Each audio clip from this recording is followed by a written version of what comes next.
আপনি কি তিতির মুরগি কিনতে গিয়ে কনফিউশনে পড়েছেন? এটা দেশি তিতির নাকি হাইব্রিড তিতির? আজকের এই ভিডিওটা দেখলে আপনি নিজেই 100% নিশ্চিত হতে পারবেন দেশি তিতির আর হাইব্রিড তিতিরের পার্থক্য সম্পর্কে। আসসালামু আলাইকুম, সম্মানিত ভিউয়ার্স, কেমন আছেন? আশা করি ভালো আছেন। দীপ্ত রেজা ইউটিউব চ্যানেলের নতুন আরও একটি এপিসোডে আপনাকে স্বাগতম। আজকের এই এপিসোডে আমরা কথা বলবো, আমরা অনেকেই আছি তিতির মুরগি পালন করতে আগ্রহী। আমরা বাজার কিংবা খামার থেকে তিতির মুরগি কিনে আনার পর দীর্ঘদিন বাসায় লালন পালন করি, কোনো প্রকার আমরা ডিম পাই না। এতে আমরা বিরক্ত হয়ে যাই এবং শখের তিতির পাখিটা আমরা বাজারে বিক্রি করে দিই কিংবা আমরা মাংস হিসাবে খেয়ে নিই। এছাড়াও অনেকে আমাকে কমেন্টস করেছেন যে ভাই, হাইব্রিড এবং দেশি তিতিরের মধ্যে পার্থক্য কি সেটা জানার জন্য। তারই প্রেক্ষিতে আজকে আমি এই ভিডিওটি আপনাদের জন্য তৈরি করেছি। আমরা বাজারে কিংবা কোনো খামারে যখন তিতির মুরগি ক্রয় করতে যাই, প্রথমে যে কনফিউশনে পড়ি সেটা হলো আমরা যেটা ক্রয় করব সেটা দেশি না হাইব্রিড জাতের তিতির। তো আজকের এই ভিডিওতে আলোচনা করব দেশি এবং হাইব্রিড তিতিরের জন্য কিছু গুরুত্বপূর্ণ টিপস আপনাদের মাঝে শেয়ার করব। আজকের এই ভিডিওটি দেখলে আপনি নিজেই 100% নিশ্চিত হয়ে চিনতে পারবেন দেশি তিতির আর হাইব্রিড তিতিরের মধ্যে কি কি পার্থক্য সেটা। তো আশা রাখছি আজকের এই ভিডিওটি আপনি যদি প্রথম থেকে শেষ পর্যন্ত কন্টিনিউ করে দেখেন তাহলে অনেক কিছু জানতে পারবেন, আর যদি স্কিপ করে দেখেন তাহলে অনেক কিছু থেকে বাদ পড়ে যাবেন। তাই ভিডিওটি শেষ পর্যন্ত দেখুন। চলুন শুরু করি।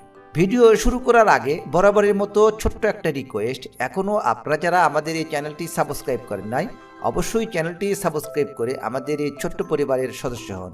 আর অলরেডি যারা সাবস্ক্রাইব করেছেন তাদেরকে জানাই অসংখ্য অসংখ্য ধন্যবাদ। চলুন কথা না বাড়িয়ে আমরা মূল আলোচনা শুরু করি।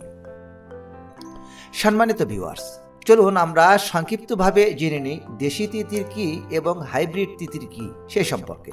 প্রথমে আমি দেশি তিতির সম্পর্কে বলছি। দেশি তিতির কি? দেশি তিতির হলো আমাদের দেশের প্রাকৃতিকভাবে জন্মানো তিতির। এই তিতির সাধারণত খোলামেলা পরিবেশে ভালো থাকে, রোগ প্রতিরোধ ক্ষমতা বেশি এবং স্বাভাবিক খাবারেই টিকে থাকতে পারে। এবার বলছি হাইব্রিড তিতির সম্পর্কে। সম্মানিত ভিউয়ার্স, হাইব্রিড তিতির কি? হাইব্রিড তিতির তৈরি হয় দ্রুত বড় করার জন্য বা দ্রুত বাড়ার জন্য, বেশি মাংস বা ডিম পাওয়ার জন্য। অনেকে বলেন যে তিতির মুরগি বেশি ডিম পারে হাইব্রিডটা।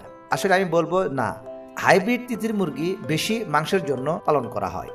এরা দেখতে অনেকটা দেশি তিতির মতো হলেও ভেতরে ভেতরে অনেক পার্থক্য আছে। সম্মানিত ভিউয়ার্স, এবার আলোচনা করব দেশি এবং হাইব্রিড তিতির চেনার উপায়গুলো কি কি সে সম্পর্কে। রং এবং পালক দেখে এদেরকে চেনা যায়। যেমন দেশি তিতিরের রং একটু ফিকে, পাতলা পাতলা ও কম চকচকে, আর হাইব্রিড তিতিরের রং গাঢ়, পালক ঘন ও চকচকে। শরীরের গঠন: দেশি তিতির শরীর চিকন, বুক কম চওড়া, আর হাইব্রিড তিতিরের শরীর মোটা, বুক চওড়া ও ভারী। আমি প্রথমে বলেছিলাম যে হাইব্রিড তিতির কিন্তু মাংস উৎপাদনের জন্য লালন পালন করা হয়। ওজন ও বয়স: দেশি তিতির 3 মাসে ওজন কম, ধীরে ধীরে বাড়ে, আর হাইব্রিড তিতির 2 থেকে 3 মাসেই ভারী হয় এবং দ্রুত ওজন বাড়ে। চলাফেরা ও স্বভাব: দেশি তিতির খুব চঞ্চল, উঠতে চেষ্টা করে। হাইব্রিড তিতির কম নড়াচড়া এবং বেশি সময় বসে থাকে। রোগ প্রতিরোধ ক্ষমতা: দেশি তিতিরের রোগ খুব কম হয় এবং ঔষধও কম লাগে, আর হাইব্রিড তিতিরের রোগ বেশি ধরে, নিয়মিত ঔষধ প্রয়োগ করতে হয়। ডিম ও বাচ্চা উৎপাদন: দেশি তিতির ডিম কম পাড়ে, দেশি তিতিরের ডিম কম, বাচ্চা শক্ত। আর হাইব্রিড তিতির ডিম বেশি দেয় কিন্তু দেরিতে, এবং বাচ্চা তুলনামূলকভাবে খুব দুর্বল। সম্মানিত ভিউয়ার্স, এবার আমি আলোচনা করব কোনটা পালন লাভজনক।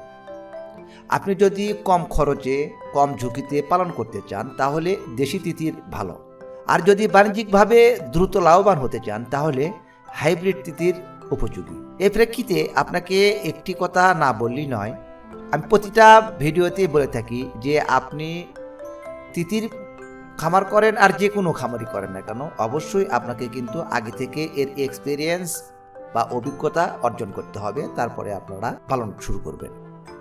সম্মানিত ভিউয়ার্স, এবার আলোচনা করব তিথির মুরগি কেনার সময় যে সাবধানতা অবলম্বন করতে হবে সে সম্পর্কে। তিতির মুরগি কেনার সময় সবসময় বিশ্বস্ত খামার থেকে কিনবেন। বয়স ও ওজন মিলিয়ে দেখবেন।